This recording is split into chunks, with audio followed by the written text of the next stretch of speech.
खटास बढ़ गई है, दूरियां बढ़ती जा रही हैं, एक दूसरे पर लफ्जी जंग और लफ्जी वॉर शुरू हो गए हैं। कहा यह भी जा रहा है कि यह आज से आग सुलग नहीं रही है, बल्कि आग बहुत पहले से सुलग रही है। बात किसकी हो रही है? बात हो रही है जम्मू कश्मीर की सियासत में आए एक भूचाल ही कह सकते हैं हम इसे, क्योंकि जो बरसरे इक्तदार अलायंस है, जो इत्तेहाद है, जिसमें नेशनल कॉन्फ्रेंस और उसके साथी पार्टी है कांग्रेस, इन दोनों के बीच दूरियां बढ़ती जा रही हैं। और दूरियां बढ़ती जा रही क्यों? कौन कह रहा है? ये कोई छोटे मोटे लीडर या कारकुन नहीं कह रहे हैं, बल्कि पार्टी के बड़े लीडर कह रहे हैं। जम्मू कश्मीर कांग्रेस के सदर, जो रियासती सदर है, तारिक हमीद कर्रा कह रहे हैं। उमर अब्दुल्ला की जुबान से भी ऐसे अल्फाज निकल रहे हैं जो सीधे तौर पर कांग्रेस को जख्मी कर रही है। सवाल यह पैदा होता है कि क्या वाकई यह इत्तेहाद दरार पड़ते पड़ते इतना बिखर जाएगा कि यह इत्तेहाद खत्म हो जाएगा, या फिर यह कोई सियासत है एक नई तरह का, कोई नई तरह की सियासत है, या फिर यह कहीं ना कहीं चर्चा में बने रहने की एक कोशिश है। क्योंकि अगर एक दूसरे से इतनी तकलीफ है तो भाई आप अलग हो क्यों नहीं जाते? सवाल काफी अहम है। आप देख रहे हैं न्यूज़ 18 JKLH का प्राइम डिबेट। मैं हूं आपका मेजबान विशाल आजम।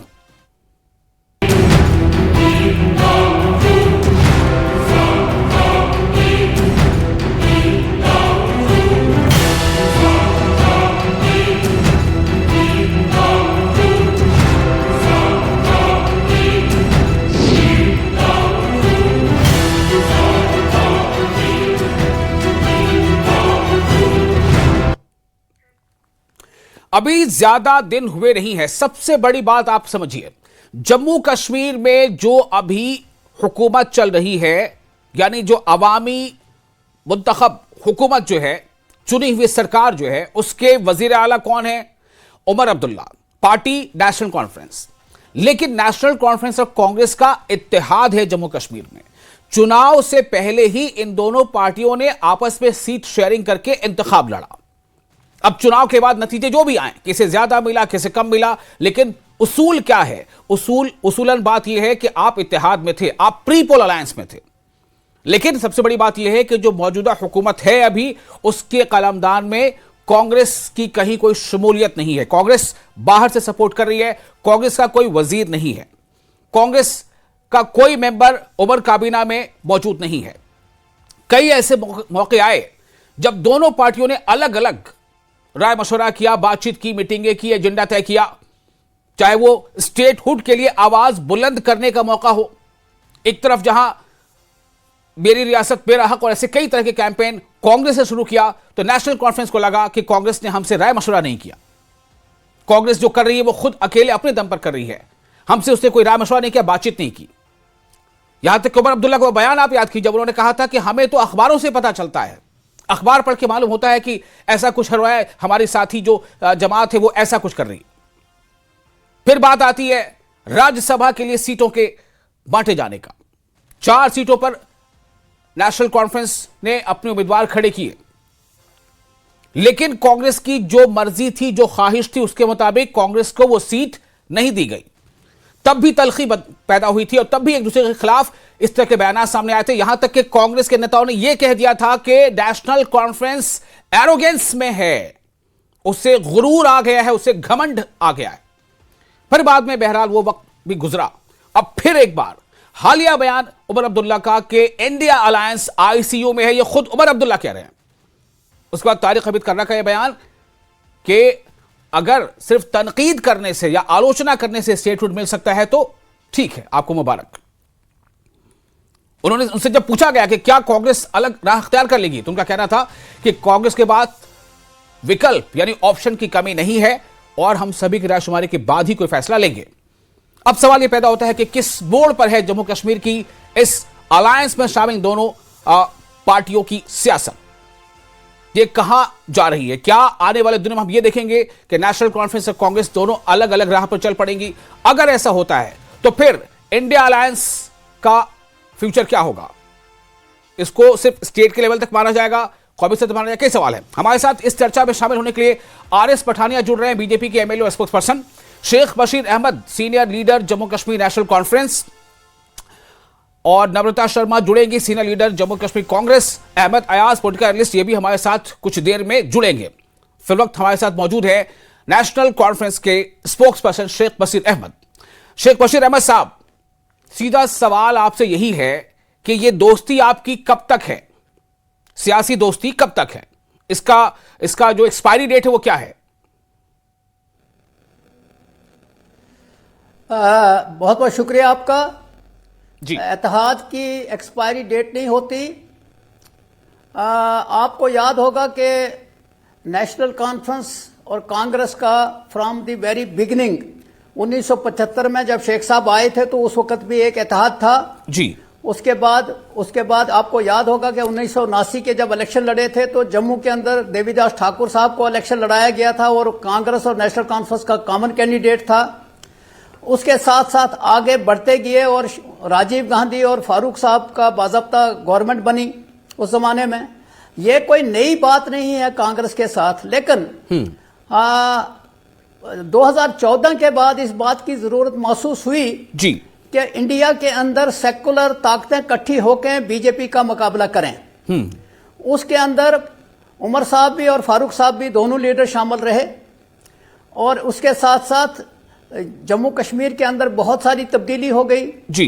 जम्मू कश्मीर के अंदर 370 हटा दिया गया, रियासत को तोड़ के 2 हिस्से कर दिए गए, यूटी लद्दाख बना, जम्मू यूटी जे&के बना। अब इसके साथ साथ इलेक्शन हुए, इलेक्शन जीते भी जाते हैं, जीत भी जाते हैं, हार भी जाते हैं, कोई बड़ी बात नहीं है। लेकिन इसमें एक चीज की कमी दिखती है जी कि वक्तन फौक्तन जब इलेक्शन हो गए उसके बाद बैठ के सोचना जरूरी है कि ये इससे कहाँ कमी थी। वो शायद पार्लियामेंट इलेक्शन के बाद भी नहीं हो पाया और जब असेंबली इलेक्शन जम्मू कश्मीर के अंदर हुआ उसके बाद भी शायद मुझे नहीं लगा कि कभी मीटिंग हुई हो और इसमें ये सोचा गया हो कि भाई कहाँ कमी रही है जी। कांग्रेस आज खुद भी सोचे। तो अब लास्ट इलेक्शन बिहार में हुए, बिहार में भी बहुत कुछ हुआ। बशीर साहब मैं आपको थोड़ा सा रोकूंगा, बहुत कुछ कहा गया, थोड़ा सा रोकूंगा आपको। मेरा सवाल यहां पर यह है कि क्या ये इसको इस तरह से देखा जाए कि ये सिर्फ जम्मू कश्मीर की हद तक बात नहीं है कि जम्मू कश्मीर में कांग्रेस और एनसी अलग हो जाए, बल्कि ये नेशनल लेवल पर इंडिया से अलग होने की बात है, इंडिया अलायंस से अलग होने की बात है? ये पर जरा क्लियर कर दीजिए। नहीं, ऐसी कोई सोच नहीं है। और अलायंस जब होता है तो बड़े कॉज के लिए, ये अलायंस सिर्फ जम्मू कश्मीर के लिए नहीं है, बड़े कॉज के लिए है। पूरे इंडिया के अंदर जो अलायंस हुआ था जिसको इंडिया ब्लॉक कहा गया है, ये बड़े कॉज के लिए है। ये सेकुलर ताकतों का एक गठजोड़ है जो उन ताकतों का मुकाबला कर रहा है जो इस मुल्क को धर्म के नाम पे तकसीम कर रही हैं, रीजन के नाम पे तकसीम कर रही है, उसका मुकाबला करने के लिए। तो क्या आपका इशारा, आप कह रहे हैं बीजेपी के खिलाफ, आपका इशारा बीजेपी पर है? कुदरती बात है, बीजेपी ने धर्म की सियासत तो पूरे इंडिया में की, उसमें तो बड़े बड़े लीडर बड़े खुल के करते हैं। तो बहरहाल अभी इस चीज का मुकाबला तो करना है और ये कोई एंड नहीं है, आने वाले वक्त में भी इसका मुकाबला करना पड़ेगा। मैं सोच के बोलता हूं, मेरी सोच कहती है कि ये आखिरी वक्त नहीं है, आने वाले वक्त में भी चैलेंजेस होंगे, उनका मुकाबला करना पड़ेगा। ठीक है। शेख बशीर को आप सुन रहे थे, हमारे साथ मौजूद है अभी वो, और आप बने रहे हमारे साथ। आर एस पठानिया जुड़ चुके हैं, बीजेपी के एमएलए और स्पोक्स पर्सन। पठानिया साहब, ये क्या है नेशनल कॉन्फ्रेंस का कांग्रेस पर तंज? अमूल अब्दुल्ला का यह कहना कि आईसीयू में है इंडिया अलायंस, तारिक अहमद कर्रा का यह कहना कि अगर सिर्फ तनकीद करने से स्टेटमेंट मिल जाता है तो आप ले लीजिए, और हमारे पास कई ऑप्शन खुले हैं। बीजेपी इसे कैसे देखती है? पूरा का पूरा इंडिया अलायंस और इस इंडिया अलायंस के जितने भी घटक दल जी, दिशाविहीन, एजेंडाविहीन, विषयविहीन विपक्ष, कोई कॉमन मीटिंग पॉइंट नहीं। कार्य पद्धति में, कार्य प्रणाली में या कोई एक मैनिफेस्टो या एक मंशूर ना यह हिंदुस्तान या जम्मू कश्मीर के लोगों को दे पाए। सिर्फ एक नफरत, एक नेगेटिविटी, एक नकारात्मकता, अपना निकम्मापन छपाने के लिए कॉमन चोगा और नथिंग मोर देन दैट। जिस दिन बना था उस दिन भी कहा था इट इज ए फेलियर आज भी कह रहे हैं, it is an utter failure, और कल भी अपने आप में अटर फेलियर होगा। ये तो कह रहे हैं कि हमारा एजेंडा क्लियर है, हम बीजेपी को सत्ता से दूर रखने के लिए, चूंकि वो सांप्रदायिकता फैलाती है, वो मुनाफरत फैलाती है, इसीलिए उसे दूर रखने के लिए हम यूनाइट हुए हैं। बशीर साहब अभी कह रहे थे, अभी आपने सुना होगा उनको, मैंने आप कह रहे हैं उनके पास कोई एजेंडा नहीं है, सिवाय भारतीय जनता पार्टी के विरुद्ध नफरत, हेट्रेड, इसके अलावा इनका ना कोई एजेंडा है, ना कोई मिशन है, ना कोई एक एक्शन प्लान है। ये अपने आप में कंफ्यूज्ड हैं। मैं I want to put a question to them, इन्होंने कोलिशन में चुनाव लड़ा है, क्या इनका कोई कॉमन मिनिमम प्रोग्राम है? Good question, good question, let me ask this question. जी बिल्कुल सही, शेख बशीर साहब, बड़ा अच्छा सवाल है, बड़ा पठानी जी, आपको आप बोलते रहेंगे, थोड़ा सा सवाल का जवाब ले, मैं फिर भूल जाऊंगा, मुझे लगता है। ये बड़ा अच्छा पॉइंट आपने उठाया। शेख बशीर साहब, आप कह रहे हैं कि अलायंस है, आपने अलायंस का पूरा इतिहास, पूरी तारीख का गिना दी। मुझे ये बताएं, क्या आपका कोई कॉमन मिनिमम प्रोग्राम है? अभी तक 1 साल से ज्यादा हो गए इक़्तिदार में। देखिए जी, कॉमन मिनिमम प्रोग्राम इससे बेहतर क्या हो सकता है कि सारी ताकतें, जो सेकुलर ताकतें हैं, जो हिंदुस्तान को जोड़ के रखना चाहती हैं, इससे बढ़ के क्या मिनिमम प्रोग्राम हो सकता है? और इसी लिए जम्मू कश्मीर के अंदर नेशनल कॉन्फ्रेंस और कांग्रेस दोनों गवर्नमेंट में आए, इसमें कोई नहीं। आज हम थोड़े कहते हैं कि इत्तेहाद खत्म हो गया, ठीक है, किसी को कम आई, किसी को ज्यादा आई, लेकिन इसी एजेंडे पे तो इलेक्शन लड़ा कि हमने जम्मू कश्मीर को इकट्ठे रखना है, और इन्होंने उनको तोड़ दिया। अब पठानिया साहब को तो मुझे समझ नहीं आती कि पठानिया साहब इस आज के इशू के ऊपर ये जो कह रहे हैं, पठानिया साहब मुझे बताए जम्मू कश्मीर को यूटी क्यों बनाया, इसका भी तो कोई जवाब मुझे बताए ना। तो बहरहाल किसी ने लड़ाई तो लड़नी है, कोई ना कोई तो लड़ाई लड़ेगा, सेकुलर ताकतें इकट्ठी रहेंगी। और ये कहते हैं कि ये इनका एजेंडा जो है, एजेंडा यही है कि सेकुलर ताकतें जो इस मुल्क को इकट्ठा रख सकती हैं, सिर्फ सेकुलर ताकतें इकट्ठा रख सकती हैं, और वही एजेंडा है। पठानिया साहब, सुन लिया आपने, जवाब सुन लिया आपने, आप जो सवाल उठा रहे थे, क्या ये जवाब आप मुतमईन है? मिल गया जवाब आपको? मैं अपने सवाल को जरा डेवलप कर लूं जी। अगर इनकी कोalition इतनी ही पायस है, do they have any common minimum working programme? Secondly, do they have any common manifesto? Thirdly, क्या कभी ये दो पॉलिटिकल पार्टीज पिछले 1 साल में कभी साथ में कोई कोऑर्डिनेशन की दृष्टि से कभी बैठी हैं कि नहीं बैठी हैं? चौथा, इस राज्यसभा चुनाव में अलग थलग एक्सपोज्ड दिखे, डिफरेंट पेजेस पे दिखी नेशनल कॉन्फ्रेंस भी और कांग्रेस, ये मैं और अपनी दुनिया जानती है। बडगाम चुनाव में, नगरोटा चुनाव में इनकी कोई कोहेरेंस नहीं अपने आप में बन पाई। अगर दोनों चुनाव नेशनल कॉन्फ्रेंस से लड़े तो क्या कांग्रेस ने इनके साथ बैठ के प्रचार प्रसार किया? अपने आप में एक ढोंग, एक ढंकोसला, एक शैम को लेके ये आगे बढ़ाने की कोशिश कर रहे हैं। मैंने बोला कोई आइडियोलॉजिकल, कोई एक्शन रिलेटेड कार्य पद्धति, कार्य प्रणाली या इनके सोच में कहीं भी कोई कोहेरेंस नहीं है। This is absolutely a fraud. और मेरे मित्र, I have great respect for him, ये इतिहास की बात कर रहे हैं। जब जब इनका कोलिशन हुआ, it had a very very bad ending, चाहे वो कांग्रेस राजीव एकॉर्ड हो, चाहे वो इंदिरा शेख एकॉर्ड हो, या इसके पहले भी। ठीक है, तो मतलब आपका साफ इशारा है कि ये it's going to die, this coalition going to die, this coalition going to break, and that will die very bad end, जैसा आप कह रहे हैं। आपका मतलब यही कहने का? बशीर साहब आपको कुछ कहना होगा इस पर? जी, उमर साहब ही कह रहे हैं आईसीयू में। देखिए, मैं आपको एक बात बताता हूं जी, मैं आपको बताता हूं कि पठानिया साहब को ये यकीन रखना चाहिए, इनको ये खुश नहीं होना चाहिए। बडगाम और नगरोटा इशू नहीं है, या राज्यसभा की सीट, ये छोटे छोटे इश्यूज हैं। बड़े काज के लिए पूरे इंडिया को जरूरत है कि सेकुलर ताकतें इकट्ठी हों और बीजेपी का मुकाबला करें। जो बीजेपी धर्म की राजनीति करती है, सारी दुनिया जानती है। अब अगर धर्म की राजनीति अगर थोड़े अरसे के लिए इनको रास आ गई तो इतना ज्यादा खुश होने की जरूरत नहीं है। वक्त आएगा, इसी धर्म की राजनीति में ये डूब जाएंगे। ये थोड़े वक्त के लिए चलता है, कोई बात नहीं। आपको मैं बताऊं कि 2014 की सीट्स के मुकाबले में, 2019 के सीट के मुकाबले में 2024 के जब सीटें हैं, तो मैं पठानिया साहब को बोलूंगा, बताइए कि 2024 में आपको वो सीटें नहीं मिली कि आप हुकूमत ही बना पाए। अब लोगों ने समझना शुरू कर दिया कि आप धर्म की राजनीति कर रहे हैं। वक्त आ गया है कि और ज्यादा इकट्ठे होना है, कोई मसला नहीं। ठीक है, इस पर बात करेंगे, लेकिन ये इस पे भी आपको अपने गिरेबान में झांकना पड़ेगा कि अगर आप अलायंस पार्टनर्स हैं तो उसमें कोई नाइत्तेफाकी या नाराजगी वो बाहर मंच पर नहीं आए, मीटिंग में होनी चाहिए ना, अंदर की बात होनी चाहिए। इसका मतलब है कि आप लैग कर रहे हैं इसको, आपका कोऑर्डिनेशन लैग कर रहा है। जो पठान साहब कह रहे हैं वो यही कह रहे हैं कि उसूलों पर मबनी है ही नहीं ये अलायंस। मैं आपको बताऊंगा कि असूल हमने इनसे नहीं सीखने हैं। ठीक है, हमने नेशनल कॉन्फ्रेंस को या कांग्रेस को असूल सीखने नहीं है बीजेपी से। कांग्रेस के नेता कह रहे थे कि नेशनल कॉन्फ्रेंस में एरोगेंस आ गई है जब राज्यसभा के सीटों के बंटवारे की बात हो रही थी। ये मैं नहीं कह रहा, कांग्रेस नेता कह रहे थे। आपको याद होगा बशीर साहब। मैं आपको बताना नहीं, एक मिनट बशीर साहब थोड़ा पेशेंस रखिए। हमारे साथ कुछ दूसरे मेहमान जुड़ गए, उनका भी रिएक्शन लेने दी मुझे। अहमद अयाज काफी देर से जुड़े पॉलिटिकल एनालिस्ट है।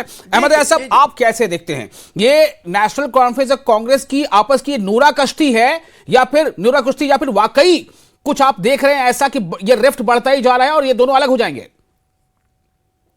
पहले ये देखना है कि ये जो इनकी अलायंस बनी 2024 के इलेक्शन को लेकर, उसमें कौन से इश्यूज थे, कौन सी इतनी सीरियसनेस थी कि जिसकी बिना पर नेशनल कॉन्फ्रेंस और कांग्रेस की कोलिशन बनी। नॉर्मली वही होता है। अभी तो बशीर साहब ने कह दिया, अभी बशीर साहब ने कहा है कि हमारा मेन एजेंडा था कि हमको ऐसी ताकतों को इक़्तिदार से दूर रखना है जो मुनाफरत फैलाती है, जो सांप्रदायिकता फैलाती है। उनका इशारा बीजेपी की तरफ से मैंने पूछा तो यही कहा। नहीं, देखिए, जहां तक जम्मू कश्मीर का ताल्लुक है, शायद जम्मू कश्मीर की सियासत का वो सोच नहीं रहता है। अगर ये है कि बीजेपी को दूर रखना था जम्मू कश्मीर से, ये मालूम था हमारे को कि कश्मीर से कम कोई सीट पॉसिबल नहीं है बीजेपी के लिए। वैसे भी अकेले अगर जम्मू में आ भी जाती है, सीटें बहुत ले भी जाती है, तो तब भी बीजेपी वहां गवर्नमेंट नहीं बना सकती थी। लेकिन वो शायद वो मकसद नहीं था, मकसद कुछ और था। वो एक ये कि जो मैं देख रहा हूँ, एक ये कि अलायंस, इंडिया ब्लॉक की अलायंस थी, इंडिया ब्लॉक था टॉप लेवल पर, उसका एक कुछ असर रहा होगा। और दूसरा शायद ये था कि उस वक्त एक बात चली, ये देखने की बात है, एक बात चली उस वक्त की नेशनल कॉन्फ्रेंस और बीजेपी की शायद कोई अंदर से कोई अलायंस की बात हुई है और उसी के चलते फारूक अब्दुल्ला को क्रिकेट स्कैम से बरी कर दिया। ये उस वक्त इलेक्शन के दौरान एक बात चली। और ये भी सही है कि फारूक साहब उस वक्त क्रिकेट स्कैम से बाहर आए। तो चूंकि ये बात नेशनल कॉन्फ्रेंस के लिए बहुत ही मुश्किल बन जाती है इलेक्शंस में, क्योंकि वहां एंटी बीजेपी का काफी इफेक्ट रहा, तो वो एक मकसद हो सकता था। और दूसरा, ये जो अलायंस है, ये कभी तब से अभी तक कोई इसमें सीरियसनेस नहीं है, ना कोई ये किसी को कोई असर करता है, ना ये कांग्रेस को असर करेगा, ना नेशनल कॉन्फ्रेंस को असर करेगा। नेशनल कॉन्फ्रेंस का इतना पर्पस था शायद उस वक्त कि हमारी जो वो एक रूमर उस वक्त चली, और दूसरा शायद उनका ये था कि शायद इंडिया ब्लॉक हमारे कोई कहीं किसी स्टेज पर मदद करेगा, चाहे स्टेट को रिस्टोर करने की बात हो या दूसरी तीसरी बात हो, वो भी उनको दिखा नहीं। और उसी को चलते उमर अब्दुल्ला साहब की तरफ से कभी कांग्रेस के खिलाफ काफी बयान आता है, चाहे वो इलेक्शन कमीशन को लेकर आते रहे। अभी हालिया बयान है कि आईसीयू है इंडिया अलायंस। मैं अब रुक करूंगा जरा नम्रता शर्मा का, सीनियर लीडर है जम्मू कश्मीर कांग्रेस की। नम्रता शर्मा जी, मेरा सीधा सवाल है, मैंने पहला सवाल पूछा था शेख बशीर साहब से कि कांग्रेस और एनसी अलायंस की एक्सपायरी डेट क्या है? क्या यह सवाल मैं आपसे करूं? देखिए, किसी भी अलायंस पार्टनर की एक्सपायरी डेट पहले से पता होती तो कोई अलायंस बनते ही ना। अच्छा, सबसे पहली बात। और मुझे लगता है one should understand that Congress carries a far bigger canvas of India secular fabric. Otherwise जो पॉलिटिकल मैसेज है जो हम ग्राउंड पे देने चाहते हैं वो शिफ्ट हो जाता है इलेक्शन से पहले, राइट। हमारा अगर किसी हिसाब से अपने नंबर कम भी लिए जी पार्टनर बनने के बाद, वो इसलिए ताकि हम उन ताकतों को रोकना चाहते थे, चाहे वो जम्मू में हो चाहे कश्मीर में हो। अब उसका तो आपने उन ताकत को रोका, फिर आपके अलायंस पार्टनर नेशनल कॉन्फ्रेंस आपको रोक दिया राज्यसभा में जाने से, आपको एक सीट नहीं दी मनमानी, आपकी ख्वाहिश के मुताबिक आपको रोक दिया। हुआ ना ऐसा? ये नहीं हुआ? देखिए, इस वक्त वो लार्जर पार्टी थे और उनका डिसीजन जो था, उन्होंने हमसे कमिट किया था कि वो हमें एक सेफर सीट देंगे, बिल्कुल। लेकिन जब उन्हें नहीं लगा मुनासिब, लेकिन कांग्रेस ने कभी भी अपने पर्सनल एफर्ट्स के लिए इस चीजों को तवज्जो नहीं दिया है। हम हमेशा से लोगों की बात को उठाते आए हैं और कांग्रेस हमेशा अपने अलायंस पार्टनर के लिए कमिटेड रही है, और कमिटमेंट और जो कंसिस्टेंसी है। तो आप ये कह रही है नम्रता जी कि नेशनल कॉन्फ्रेंस से जो वादा किया था वो नहीं निभाया आपके साथ, एक सेफर सीट देने का वादा नहीं निभाया, ये हुआ ना ऐसा? देखिए, नहीं निभाया या जो भी अंडरस्टैंडिंग है, ये अभी इम्पोर्टेंट इशू नहीं है, लेकिन कांग्रेस ने एक चीज क्लियर की है कि अगर बीजेपी के साथ कोई उनका अंदर से कोई ऐसा अभी कोई ऐसे अंदर से अंडरस्टैंडिंग है तो उस पर फिर हम सोच सकते हैं। लेकिन अगर एनसी को लगता है कि अभी भी सेकुलर फैब्रिक को बनाए रखना है, देश के अंदर अभी भी इंडिया ब्लॉक के साथ चलना है, तो मुझे लगता है ये उनके ऊपर है कि वो कैसे चलना चाहते हैं। हमारी तरफ से कोई प्रेशर नहीं है, हमारी कमिटमेंट लोगों के साथ है और पार्टी के साथ नहीं है, और हम उन पार्टीज के साथ भी चलने में थोड़ी दिक्कत महसूस करेंगे जो अंडर प्रेशर काम। अभी आप ही के एक पार्टी के नेता जो है उन्होंने कहा था, 2 दिन पहले का बयान है कि इत्तेहाद की वजह कर असेंबली इलेक्शन में कांग्रेस को 25 सीटों का नुकसान हो गया। पुलवामा के लीडर है। नुकसान हुआ। देखिए, अगर अलायंस क्या होता है, डोंट यू फील कि कांग्रेस जो है सबसे लार्जर पार्टी है और कांग्रेस का जो वर्कर है वो मुझे लगता है आज भी हर नुक एंड कॉर्नर में प्रेजेंट है। जहां ये बात करते हैं कि ये भारत कांग्रेस मुक्त भारत की, वो मंशा इनकी पूरी इसीलिए नहीं हो पाई क्योंकि आज भी हर छोटे से छोटे ब्लॉक में कांग्रेस का कार्यकर्ता मौजूद है। और हमारी जो वर्कर था वो बहुत नाउम्मीद हुआ जब ये अलायंस हुआ, लेकिन फिर भी हमने एक ब्रॉडर स्पेक्ट्रम को देखते हुए, एक ब्रॉडर स्पेक्ट्रम को देखते हुए हमने ये इकलाक किया कि हमने ऐसी ताकतों को रोकना है जिनका मंसूबा देश को तोड़ना है, देश की। लेकिन ये बहुत बड़ी बात कह रही है ना आप पठानिया साहब, ये कैसे कोई कह सकता है कि आपकी पार्टी के बारे में कि आपका मंसूबा देश को तोड़ना है? नम्रता भी यही बात कह रही है, शेख बशीर भी ये क्या बात कह रहे थे? आप क्यों ये बात नहीं कहते हैं? आज जब देश के अंदर इतनी इकोनॉमी की बुरी हालत है, आज डिबेट हमारी लोकसभा में चलती है किसके ऊपर? वंदे मातरम के ऊपर। ये नहीं होनी चाहिए थी कि इंडिगो ने आज कितने यात्रियों के साथ कितना, और मुझे तो आपका पार्टिसिपेशन था ना उसमें, आपके भी लीडर वहां पर बहस कर रहे थे ना। देखिए, बहस तो करेंगे जब एजेंडा ये फ्रेम करेंगे, सरकार में ये है। लेकिन मैं ये जानना चाहती हूँ कि आज इंपॉर्टेंट इश्यूज क्या है? क्या इकोनॉमी जो गिर रही है, जो आज रुपया गिर रहा है, एक समय में यही मैं उस पे थोड़ा नम्रता जी, चूंकि आज हमारा टॉपिक ये है अलायंस, चूंकि उमर अब्दुल्ला कह रहे हैं कि इंडिया अलायंस आईसीयू में है, इसलिए हमने आज ये डिबेट रखी है कि इंडिया अलायंस वाकई आईसीयू में है। अगर आईसीयू में है तो फिर कांग्रेस को क्या मजबूरी है भाई कि आप चिपके रहो? मतलब क्या, हम समझ नहीं पा रहा हूं, क्या कांग्रेस को मजबूरी है कि एनसी के साथ बनी रहे या एनसी की मजबूरी को कांग्रेस के साथ बनी रहे? देखिए, किसी को कोई मजबूरी नहीं है। अलायंस पार्टनर्स का ये मतलब नहीं होता। हमारी एक कोई जो हमने एक अलायंस किया था वो इसके ऊपर था कि कैसे बीजेपी को रोका जाए, और उसमें जो कांग्रेस पठानिया साहब यही बात जो नेशनल पॉलिटिक्स उससे भी होती थी, और 2 से बीजेपी यहां तक पहुंची है कि आज तीसरा टर्म लगातार कर रही है। ठीक है, एनडीए, मैं बीजेपी नहीं कहूंगा एनडीए है या बीजेपी है, लेकिन ये क्या, इस मोटिव से आप कहां तक आगे बढ़ पाएंगी? पठानिया साहब का रिएक्शन ले लेते हैं। पठानिया साहब कर रही है तो वो चौथी टर्म, 5वीं टर्म भी लेना मुश्किल नहीं है अगर इसी तरह से वोट चोरी होती रही तो। पठानिया साहब, आप सुन पा रहे हैं हमें? जी, आपने अभी नेशनल कॉन्फ्रेंस की तरफ से जो तर्जमान है उनका स्टेटमेंट भी हमें बड़ी डिटेल से, बड़ी तफसील से सुना, और कांग्रेस की जो तर्जमान है उनका स्टेटमेंट भी, ये दोनों ही सेम पेज पे नहीं है। इन दोनों के अपने खदशात हैं। इस जम्मू कश्मीर और विशेषकर जम्मू कश्मीर की आवाम और जम्मू कश्मीर की जो पॉलिटिकल स्थिति है, they both of the political parties owe an answer to the people of Jammu Kashmir कि जम्मू कश्मीर में अभी तक बाकी डेवलपमेंट तो छोड़े, लेकिन पीस सबसे बड़ी कैजुअलिटी रहा है जम्मू कश्मीर में। डेवलपमेंट सबसे बड़ी कैजुअलिटी, अकाउंटेबिलिटी और करप्शन फ्री एक सिस्टम और सोसाइटी, ये अपने आप में बहुत बड़ी कैजुअलिटी रहा है। ये दोनों जमातों की इनकी लेगेसी है जी। इस लेगेसी को लोगों को एक्सप्लेन करें, अपने आने वाले एक प्रोग्राम को, एजेंडा को, मिशन को, मिनिमम प्रोग्राम को, वर्किंग कार्यक्रम को जरा कम से कम स्पेल आउट करें। इन सारी बातों को कम से कम जब ये पूरा उतर के आएंगे तो मुझे लगता है कि अगली डिस्कशन तो तब चालू होगी। नथिंग लाइक, अगर एक शब्द में, एक सेंटेंस में से सम अप करना हो, nothing of the like, of the sort या of the type of a collision, something like in Jammu and Kashmir. Just एक फ्रॉड, एक ड्रामा, एक अपने आप में एक बोले एक मुजस्मा इन दोनों पॉलिटिकल पार्टीज में जम्मू कश्मीर के लोगों की नजरों में आजकल क्रिएट करने की कोशिश की है। ये दोनों पॉलिटिकल पार्टीज और इन दोनों पॉलिटिकल, आप कहना चाहते हैं कि एक्सपोज हो गई, आपका ये कहने का मतलब है। मैं फाइनल कमेंट में बस 10 से 15 सेकंड दे सकता हूं आपको बशीर साहब, इसको खाली कंक्लूड कर दें कि ये डिबेट कहां तक जाएगी, मतलब ये चर्चा थमेगी या फिर आगे ये चर्चा बढ़ती रहेगी कि नेशनल कॉन्फ्रेंस और कांग्रेस उससे जानी दुश्मन हो गए? बशीर साहब 10 से 15 सेकंड। बीजेपी किसी से कम नहीं है, मैं आपको बताता हूं, मैं पठानिया साहब को कहना चाहता हूं, करप्शन में बीजेपी किसी से कम नहीं है। करप्शन इश्यू ही नहीं है बीजेपी के लिए। बीजेपी ने जम्मू कश्मीर को तोड़ा, 2 यूनिट बनाए। जम्मू कश्मीर को मैं समझता हूं पठानिया साहब ये समझे कि वो कहां रह रहे हैं आज। वो पहले एक बहुत बड़ी स्टेट में रह रहे थे। पठानिया साहब को दूसरी बात मैं कहना चाहता हूं, इत्तेहाद रहेगा, कोई फिक्र मत करें, ये छोटी छोटी बातें होती जाएंगी। राज्यसभा ओके, इत्तेहाद रहेगा। मैं इसी से आपका कंक्लूड कर रहा हूं। अहमद अयाज साहब 10 से 15 सेकंड में कैसे कंक्लूड करेंगे आप, अहमद अयाज साहब?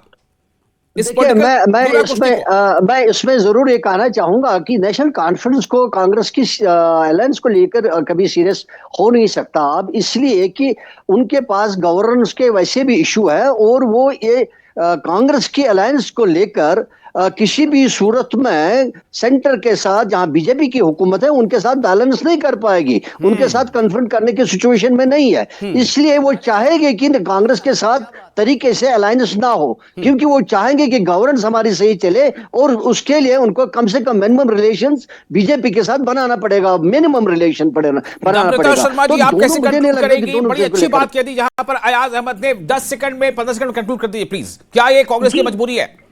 जी, बीजेपी के जो अभी यहाँ प्रवक्ता बोल रहे थे, पठानिया साहब जी, जानना चाहती हूँ बीजेपी ने कौन सी लीगेसी बिल्ड की है जम्मू कश्मीर के अंदर? फ्रेगमेंटेशन ऑफ डेमोक्रेटिक इंस्टीट्यूशंस की या erosion of trust between people and Delhi? Namrata, इत्तेहाद रहेगा टूट जाएगा, मेरा सवाल ये है। या अनफिल्ड जो प्रोमिसेस हैं, इसलिए वो हमें ना सिखाएं। हमें पता है कि हमें कहाँ क्या करना है, ना हमें बीजेपी से सीखने की जरूरत है ना किसी और जमात से। और जहां तक ये कह रहे हैं कि किसको किसके साथ चलना है और क्या मजबूरियां हैं, वो मजबूरियां ये देखें, हमारी कोई मजबूरी ऐसी नहीं है।